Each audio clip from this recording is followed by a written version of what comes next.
Our story continues to unfold as Daniel moves from confronting his nightmares to rediscovering hope. He has faced the fire station that once symbolized his failures, connected with old friends, and found new meaning in helping abandoned animals.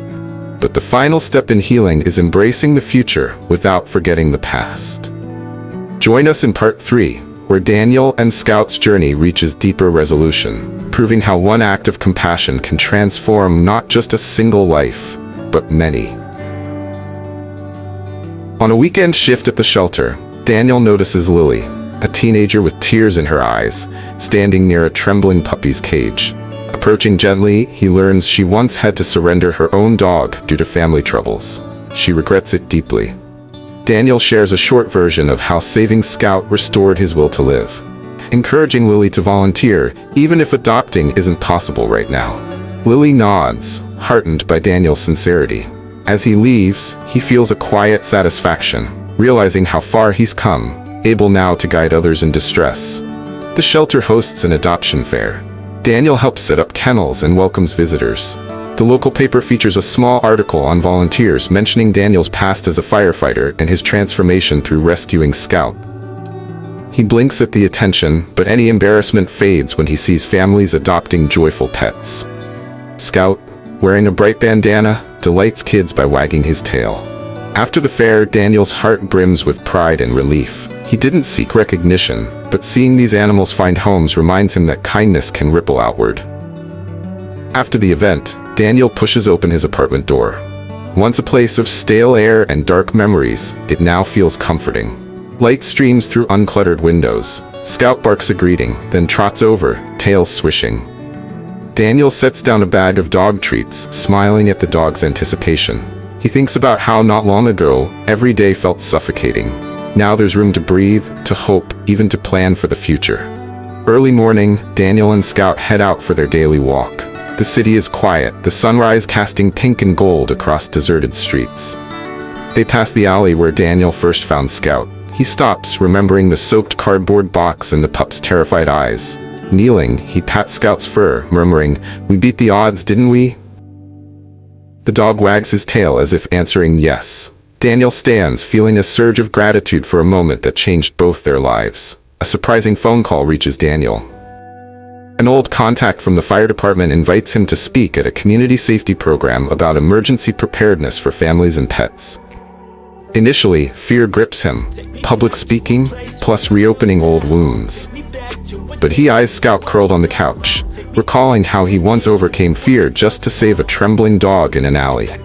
Gathering his courage, he agrees to help. Perhaps this is yet another step in his ongoing redemption. At a modest community center, Daniel stands before a small crowd. Scout rests calmly at his feet.